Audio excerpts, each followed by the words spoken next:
안녕하세요. 작년이 이어 올해도 이제 여기서 만나 뵙게 되어 감사드립니다. 오늘 제가 발표한 내용은 클라우드 기반의 게임 아키텍처 내용이고요. 저는 이제 AWS의 게이밍 SA로 근무하고 있는 고승모라고 합니다. 오늘 강연에서 다룰 내용은 다음과 같습니다. 클라우드에 연결된 게임의 기능이 어떤 것이 있는지, 그리고 게임 장르 및 형태별 백엔드 아키텍처를 어떻게 가져가면 좋은지, 마지막으로 게임 서비스를 함에 있어서 분석이 상당히 중요한데요. 이러한 분석 시스템을 어떻게 가져가면 좋은지에 대한 설명을 드리고 마치도록 하겠습니다. 그럼 먼저 이제 클라우드에 연결된 게임에 대한 소개를 드리겠습니다. 그 전에 이미 AWS 클라우드를 적극 활용하고 있는 이제 게임 회사들이 있는데요. 이미 국내의 경우는 탑 15개 회사 전부 프로덕션 레벨에서 AWS 클라우드를 적극 사용 중이고요. 전 세계 탑 티어 게임 회사들 또한 사용하고 있고, 여러분들이 현재 즐기고 있는 게임들의 상당수가 AWS 위에서 돌고 있다고 보시면 됩니다. 클라우드에 연결된 게임 기능에 대한 설명을 좀 드리겠습니다. 대표적으로 이제 다음과 같은 어떤 기능들이 클라우드상에서 손쉽게 만들 수 있는 어떤 기능들입니다. 플레이어 정보 저장뿐만 아니라 랭킹 보드, 업적, 일일 퀘스트, 신규 콘텐츠 다운로드 기능 등 다양하게 활용을 하실 수가 있습니다. 이렇게 게임 서비스에 있어서 가장 많이 쓰이는 기능들은 따로 서버를 구축할 필요 없이 AWS에서 제공하는 관리형 서비스만으로도 가능합니다. 다음 장에서는 이런 기능들을 구축하는데 어떤 AWS의 관리형 서비스가 어떤 형태로 쓰이는지에 대해서 설명을 드리겠습니다. 그럼 가장 자주 쓰이는 기능 몇 가지에 대해 설명드리겠습니다. 대표적으로 클라우드 저장소가 있는데요. 이것은 DLC 컨텐츠 다운로드에 주로 활용될 수 있습니다. 게임 런칭 이후에 클라우드 저장소에 새로운 컨텐츠를 넣으면 플레이어가 새롭게 추가된 컨텐츠를 다운받아서 플레이할 수 있게 사용 가능하다는 것입니다. 이때 사용된 AWS 서비스가 대표적으로 S3, 심플 스토리지 서비스이고요. 이 S3는 CDN 서비스인 클라우드 프론트와 연계해서 이제 사용할 수 있습니다. 또 다른 사용 케이스로는 플레이어 데이터를 포함한 게임 상태 저장용입니다. 캐릭터 스탯이나 골드, 인벤토리 정보, 점수, 랭킹 정보 등을 클라우드상에서 보관하고 본인의 다른 기기에서 트래킹을 하거나 아니면 업적 보드 같은 형태로 보거나 아니면 친구들 또는 타 플레이에게 쉽게 보여줄 수 있습니다. 관리형 NoSQL, NoSQL 서비스인 아마존 다이나모 DB가 이제 이거를 이제 쉽게 지원하는 거고요. 이것을 사용하면 이 부분을 좀 손쉽게 구축하실 수 있습니다. 앞서 보신 대로 데이터를 보관하는 역할뿐만 아니라 실제 게임 로직 일부를 클라우드 상에서 수정할 수 있도록 수정하고 동작할 수 있도록 하는 어떤 기능도 사용 가능합니다. 예를 들어서 이제 점수로부터 랭킹을 계산한다든가 내 아이템 중 일부를 친구에게 준다거나 하는 경우 이를 코드로 만든 다음에 클라우드 상에 올려서 수행하게 할 수 있다는 겁니다. AWS 람다가 이런 동작을 이제 서버 없이 수행 가능하게 합니다. 수행하고자 하는 코드를 함수 형태로 업로드를 하고 그 함수를 호출만 하면 되는 구조입니다. 현재 AWS 람다 같은 경우에는 그 파이썬, 노드.js, 자바, C#을 현재 지원하고 있고요. 고어너도 곧 지원을 할 예정입니다. 그 다음으로 많이 쓰이는 기능 중 하나가 사용자 인증인데요. 따로 로그인 솔루션을 개발할 필요 없이 구글이나 페이스북 아이디를 통해서 인증을 한 사용자에게만 예를 들어서 특정 게임 콘텐츠를 사용할 수 있도록 하는 기능 손쉽게 구현 가능합니다. 코그니토의 경우 플레이어 인증뿐만 아니라 어떤 그 장치 아이디를 통한 이제 익명 사용자 기능도 제공을 하고요. 물론 이제 구글이나 페이스북 같은 제3자 인증 주체를 통한 연동도 가능하지만 직접 어떤 사용자 디렉토리를 구성을 하실 수도 있습니다. 그래서 이런 인증이나 어떤 사용자 디렉터리 기능뿐만 아니라 개인의 여러 장치 간 정보 동기화 기능도 이제 코그니터 레벨에서 지원합니다. 예를 들어서 아이폰하고 아이패드 사이에서 뭐 게임 스테이지 진행 상황을 동기화하고 싶다. 예를 들어서 뭐 밖에서는 아이폰으로 스테이지 뭐 5까지 했는데 집에 가서 아이패드로 이어서 하고 싶다 할 때 그런 어떤 게임 어떤 정보의 동기화 또 이제 코그니터로 통해서 이제 활용하실 수가 있습니다. 앞서 설명드린 AWS의 관리형 서비스로 게임 백엔드를 구축한 예는 다음과 같습니다. 게임 클라이언트는 코그니터를 통해서 인증을 받은 다음에 게임 콘텐츠나 다운로드가 있으면 패치를 다운받고 그 이후에 게임 플레이를 시작할 수 있습니다. 게임 플레이 중 발생하는 백엔드 서비스 호출은 API 게이트웨이를 통해서 할 수 있고 여기에부터 로직 처리는 좀 전에 설명드린 람다 그리고 게임 데이터 저장이나 읽어오는 어떤 데이터 스토어, 데이터베이스에 관련된 어떤 서비스는 다이나모 DB를 사용할 수 있는 구조입니다.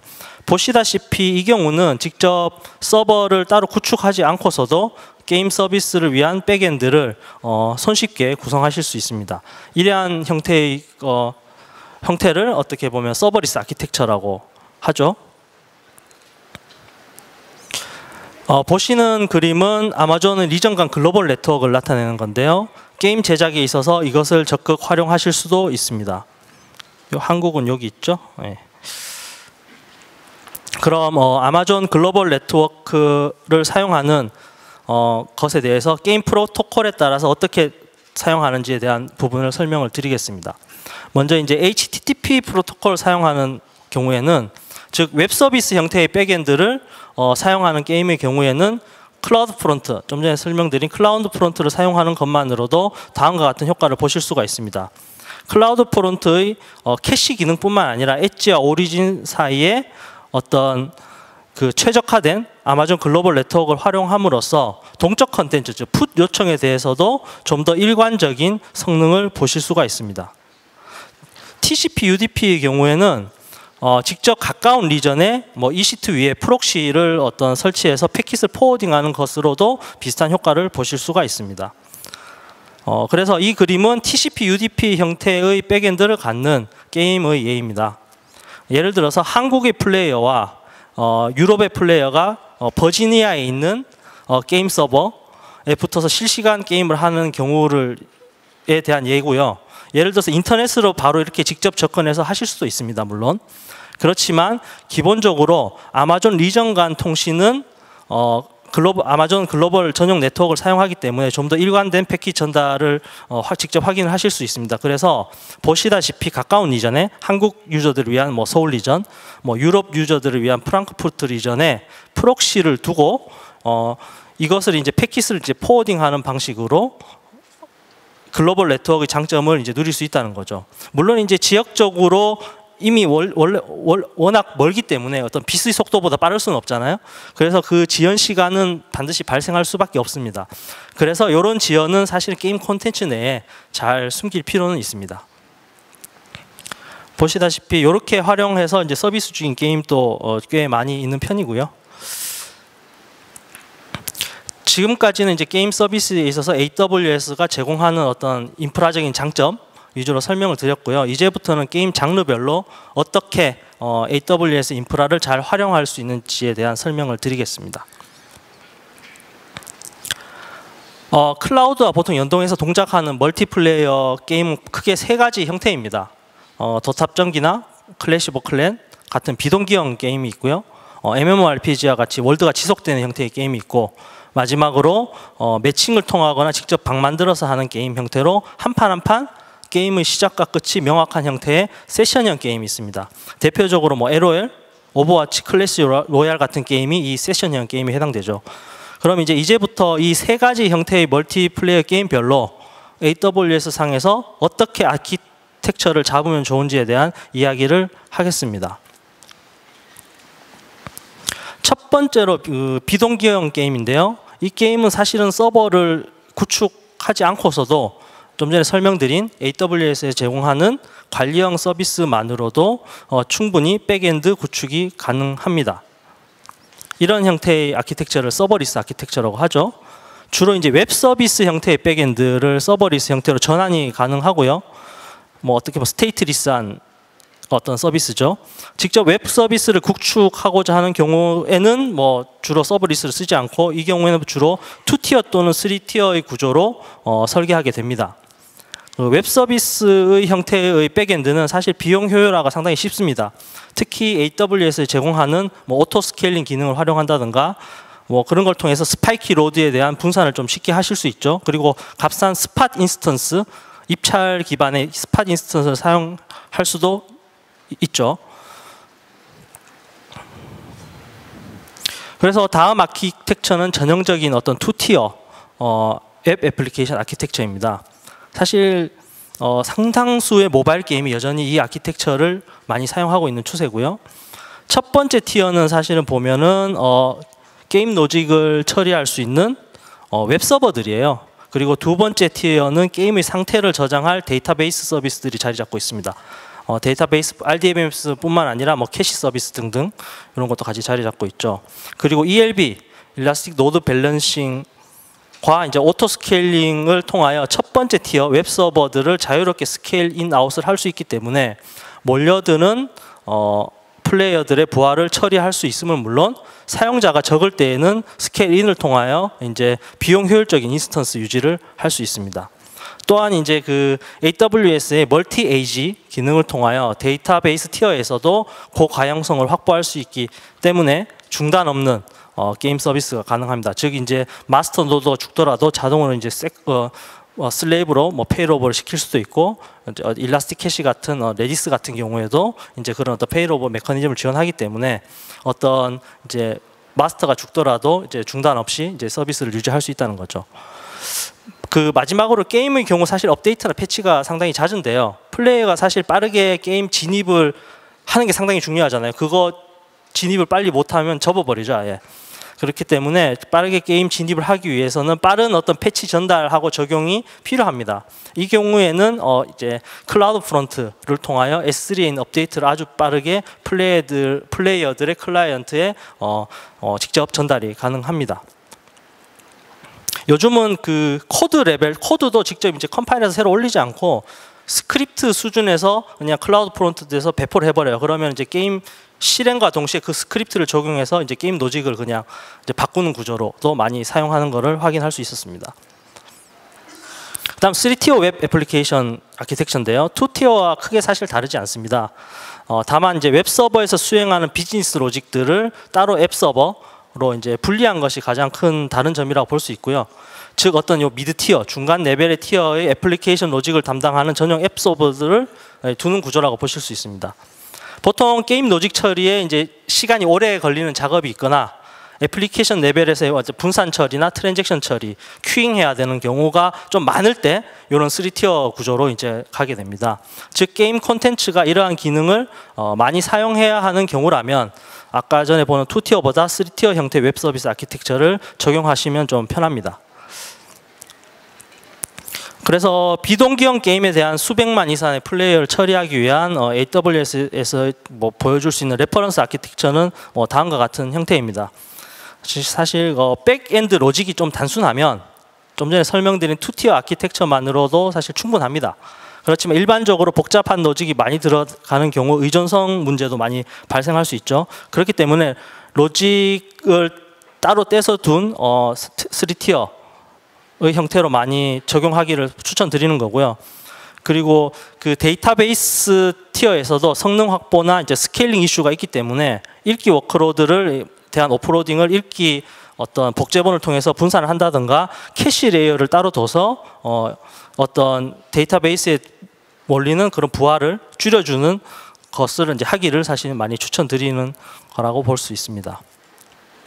이렇게 해서 이제 비동기형 게임 뭐 아키텍처에 대한 설명드렸고요. 이 부분은 워낙 이제 게임 인더스트리뿐만 아니라 다른 모든 IT 웹 서비스 쪽이 다 이런 형태의 구조를 갖고 있기 때문에 딱히 뭐 이렇게 다르게 또 설명드릴 건 별로 없을 것 같습니다. 지금부터는 이제 MMORPG 아니면 MMOG 같은 뭐 MMORPG 뭐 같은 어떤 지속형 게임 아키텍처에 대한 설명을 드리겠습니다. 지속형이란 뭐냐면은 게임 월드가 지속적으로 유지되는 형태의 게임을 말하고요. 뭐 대표적인 장르는 MMORPG 같은 게 있겠죠. 지속형 게임, 한국이 가장 온라인 게임 잘한다고 하는 부분이 바로 이런 형태의 게임을 또 말하거든요. 이런 지속형 형태의 경우에는 접속자가 사실 한 명만 있어도 그 서버를 내릴 수가 없습니다. 즉 게임 서버가 상태를 항상 유지해야 되기 때문에 스케일 인 아웃과 같은 작업을 수행할 수가 없어요. 그리고 이 말은 곧 비용 효율화가 상당히 어려움을 의미합니다. 이런 형태의 게임은 특히 성능 요구 조건도 상당히 까다로운 편입니다. 복잡한 쿼리나 트랜잭션이 빈번하기 때문에 거의 대부분 이제 RDBMS를 쓰게 되고요. 그렇지만 RDBMS 경우 스케일 아웃이 쉽지 않기에 데이터베이스 자체가 병목이 되는 경우가 또 많습니다. 또한 플레이어 간 패킷 방송이 워낙 많아서 고성능의 네트워크 인터페이스가 필요한 경우도 많습니다. 즉 이러한 게임 네트워크 및 이제 데이터베이스가 병목이 되는 구간이 좀 많은 거라고 보시면 됩니다. 이런 형태의 게임은요. 그래서 이제 이 그림은 일반적인 이제 지속형 게임 중에 뭐 MMOG 형태의 게임 아키텍처입니다. 지속형 게임의 경우에는 상태를 게임 서버뿐만 아니라 캐시 레이어, 뭐 데이터베이스 레이어 모두 유지를 하게 됩니다. 이 경우 이제 주로 데이터베이스에 주로 병목이 걸리거든요. 그래서 서비스 단위를 렐름이라는 개념으로 쪼개는 방식으로 이렇게 주로 사용하게 됩니다. 한국에서는 렐름이라는 표현을 안 쓰고 그냥 1섭, 2섭, 3섭 이런 표현 쓰잖아요. 1섭, 2섭, 3섭 이런 식으로 쭉 쪼개서 서비스를 하는 구조를 주로 사용하게 됩니다. 즉 이제 렐름별로 각각의 데이터베이스를 유지를 합니다. 그렇기 때문에 다른 렐름에 있는 친구와 게임하기 위해서는 해당 렐름의 캐릭터를 새로 만들어야 하는 경우가 일반적이고요. 현재 인기에 뭐 서비스되는 대부분의 MMOG 형태의 게임은 이 구조가 가장 많습니다.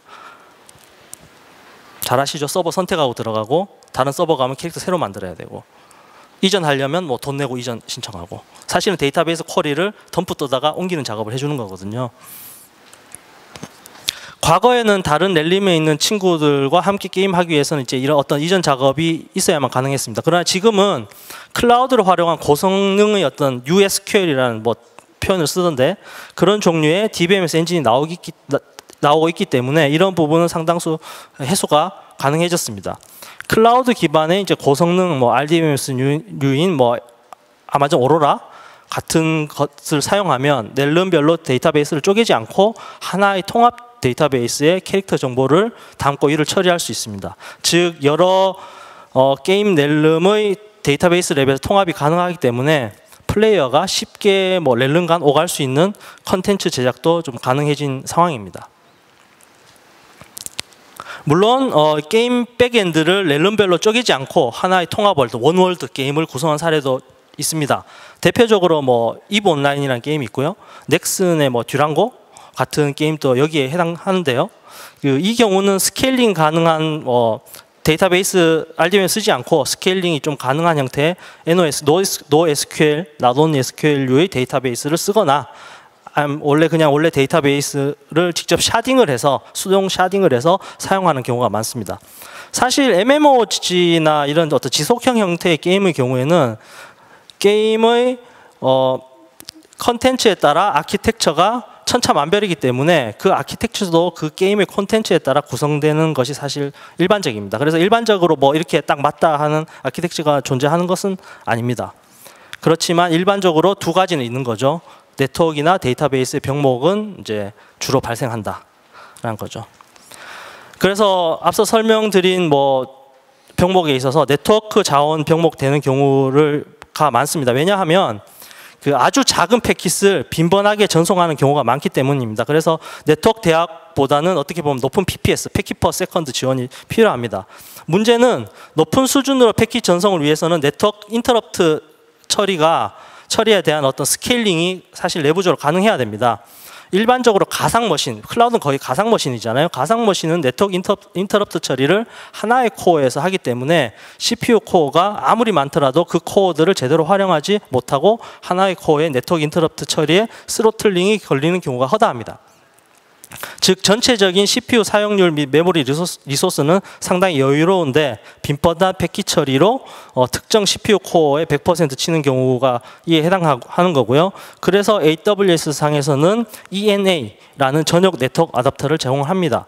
이 아답터는 네트워크 인터럽트 처리를 최대 8코어에 나누어서 처리하기 때문에 높은 PPS를 보여주고 이제 MMOG나 뭐 다른 형태의 게임, 지속형 게임에 이제 적합한 어떤 워크로드를 이제 처리할 수 있습니다. 마지막으로 세션형 게임에 대한 아키텍처에 대한 설명을 드리겠습니다. 세션형이랑 사실 방이 만들어지고 게임 플레이가 끝나면 방이 없어지는 형태의 게임으로 현재 PC 게임에서 가장 많은 점유율을 가지고 있습니다.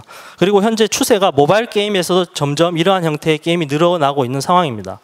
세션형 게임의 경우에 게임 세션이 진행 중인 경우에만 상태를 가지고 게임이 끝난 이후에는 상태가 없습니다. 또한 게임 세션 간에는 서로 독립적인 상태 공유가 없습니다. 서로 독립적이라는 소리고요. 그래서 쉽지는 않지만 게임 세션 단위로 스케일링이 가능합니다. 세션형 게임은 아키텍처가 일반적으로 서로 비슷합니다. 그리고 만들어야 되는 도구도 상당히 비슷합니다. 플레이어가 뭐 대기해야 되는 로비 서버, 매치메이킹 해주는 서버, 게임 플레이를 처리해주는 데디케이트 서버 등이 있고요. 그래서 계속 재사용할 수 있는 기반 서비스를 제공할 수 있다면 상당히 도움이 됩니다. 그렇지만 이것을 직접 구현하고 안정적으로 만들기 위해서는 상당히 많은 노력과 좀 귀차니즘이라 그러죠. 그게 들죠. 그래서 이 기능에 더하여 뭐 게임 세션 스케일링까지 추가로 지원하는 게임 리프트가 있는 거고요. 뭐 게임 리프트의 특징을 간단히 요약하면 세션형 멀티플레이어 게임 호스팅을 위한 관리형 플랫폼으로서 플레이어의 상황에 따라서 자동으로 스케일링을 지원합니다.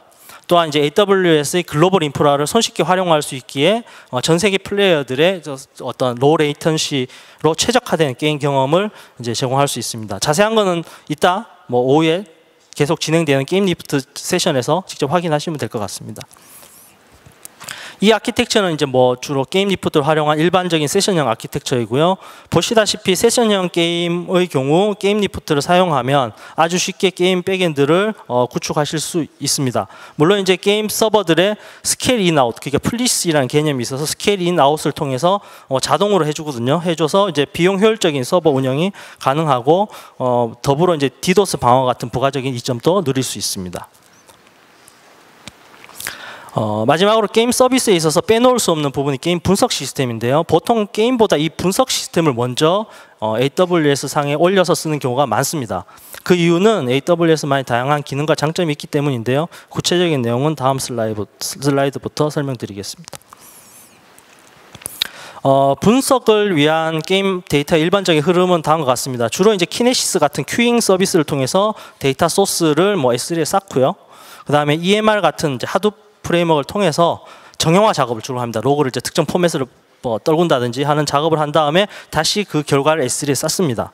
그리고 이를 대상으로 주로 이제 분석 작업을 하게 됩니다. 정형화된 데이터의 경우에는 사실은 처음부터 게임 서버나 게임 클라이언트에서 정형화된 데이터 로그 포맷을 던져주면 사실은 뭐 EMR 같은 거 쓸 필요도 없고요. 바로 S3에 쌓고 레드시프트나 아마존 아테나 같은 것을 통해서 바로 이제 분석 쿼리를 돌려보실 수가 있습니다. 최근에 이제 출시된 이제 아마존 아테나의 경우에는 S3에 쌓여 있는 반정형, 정형 데이터에 바로 접근하여 쿼리 및 가공이 가능하기 때문에 아주 편합니다. 그래서 BI 레포팅 툴에서 뭐 JDBC나 ODBC 형태로 바로 붙어서 바로 이제 분석 쿼리를 수행하거나 리포팅을 받아보는 방식으로 많이 사용하고요. 쿼리를 일일이 좀 짜기 귀찮은 상황이라면 사실 아마존 퀵사이트를 붙이면 적절한 BI, 비즈니스 인텔리전스 결과를 바로 확인하실 수 있습니다. 일반적인 게임 분석 아키텍처는 보통 다음과 같습니다. 거의 이거를 벗어나지는 않더라고요. 게임 데이터를 게임 서버로부터 사실 수집을 하기도 하고요. 게임 클라이언트로부터 수집을 하기도 하는데 게임 컨텐츠나 게임 특성에 맞게 선택하시면 될 것 같습니다. 어쨌든 게임 데이터는 이제 키네시스와 같은 고가용성 스케일링이 가능한 Q 서비스를 통해서 수집을 한 다음에 수집된 데이터들을 S3에 쌓아놓고 이제 분석을 하는 경우가 일반적입니다. 물론 경우에 따라서 실시간 정보를 봐야 되는 경우도 있습니다. 그럼 키네시스에서 바로 이제 꺼내서 일라스틱 캐시나 뭐 다이나모 DB 같은 어떤 캐시 레이어에 집어넣고 대시보드를 붙여서 이제 실시간 지표를 확인하는 방법도 많이 사용합니다. 앞서 설명드린 대로 게임 분석 데이터의 경우 실시간으로 봐야 할 정보도 있지만 주기적으로 처리해야 되는 경우도 있습니다. 그래서 이 경우는 이제 타임 스코프를 나눠서 처리해야 하는 방법도 고려해 볼 만합니다. 다이나모DB나 뭐 일라스트캐시아 같은 고성능 데이터 스토어를 기록하고 이로부터 이제 데이터를 읽어서 보는 어떤 실시간 정보를 추출하거나 아니면 레드시프트에 가공된 데이터를 넣고 OLAP 쿼리를 던져서 마이크로 배치 형태로 BI 정보를 추출하는 방법이 있고, 마지막으로 이제 EMR 같은 어떤 하드 프레임워크를 통하여 데이터 가공을 주기적으로 해서 배치성으로 리포트를 받아보는 방법이 있습니다. 이 아키텍처는 이제 슈퍼셀 사례인데요. 클래시 오브 클랜, 클래시 로얄, 유명하죠. 이런 형태의 그 데이터 수집 시스템을 사용하고 있습니다. 게임 내 이벤트나 활동을 키네시스로 무조건 다 이제 모읍니다. 키네시스에서 모으고 그의 키네시스로부터 활동 로그들을 읽어가지고 실시간성 정보와 배치성 정보를 이제 분류를 한 다음에 이제 실시간성 정보는 바로 이제 그 키네시스 애플리케이션을 직접 만들어서 트렌드를 직접 대시보드를 붙여서 확인을 하고, 그렇지 않은 정보는 S3에 일단 넣은 다음에 레드시프트에서 읽어서 사용을 합니다. 그래서 이런 방식으로 이제 미드텀, 롱텀 트렌드는 요 레드시프트를 통해서 이제 확인을 하는 구조고요. 마지막으로 이제 해외에서 서비스 중인 게임에 대한 데이터를 어떻게 분석할 수 있는지에 대한 설명을 드리겠습니다. 사실 글로벌 대상으로 서비스하는 회사의 경우에 이 부분에 대한 질문이 가장 많았습니다. 기본적으로 현지의 그 리전에 S3 버킷에 이제 데이터 로그를 쌓습니다. 쌓고 그 현지에서 뭐 프로세싱이 필요하면 EMR 통해서 이제 정형화 작업을 하고요. 그 결과를 다시 현지에 쌓은 다음에 그 S3에 보면 리전 간 리플리케이션 기능이 있습니다. 그걸 통해서 이제 로컬 받아보고자 하는 어떤 지역의 리전의 S3의 결과를 이제 땡겨 옵니다. 복사하고 여기에 이제 레드시프트는 이제 현지 분석팀이 있는 곳에만 두고 여기서 읽어가서 이제 BI2를 붙여서 사용하는 방법이 가장 일반적입니다. 물론 어느 정도 정형화가 된 데이터가 대상이라면 그냥 바로 현지에 쌓고 리전 간 리플리케이션을 복사한 다음에 아테나나 레드시프트를 통해서 이제 처리를 하는 방식이 가장 효율적입니다.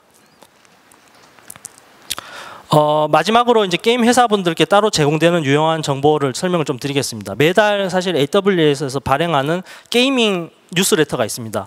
여기 이제 유용한 정보를 같이 제공을 하고 있거든요. 그래서 제시된 메일 주소를 통해서 이제 구독을 요청하시면 저희가 매달 보내드립니다. 그리고 뭐 마지막인데요. 뭐 이제 중간 쉬는 시간이나 이제 뭐 여유가 되실 때 3층 오디토리움 로비에서 어떤 게임 리프트를 사용한 멀티플레이어 VR 게임을 시연을 하고 있습니다. 직접 시연을 해보실 수 있으니까 이거를 한번 이제 직접 한번 테스트 해보시는 것도 괜찮을 것 같습니다. 예, 감사합니다.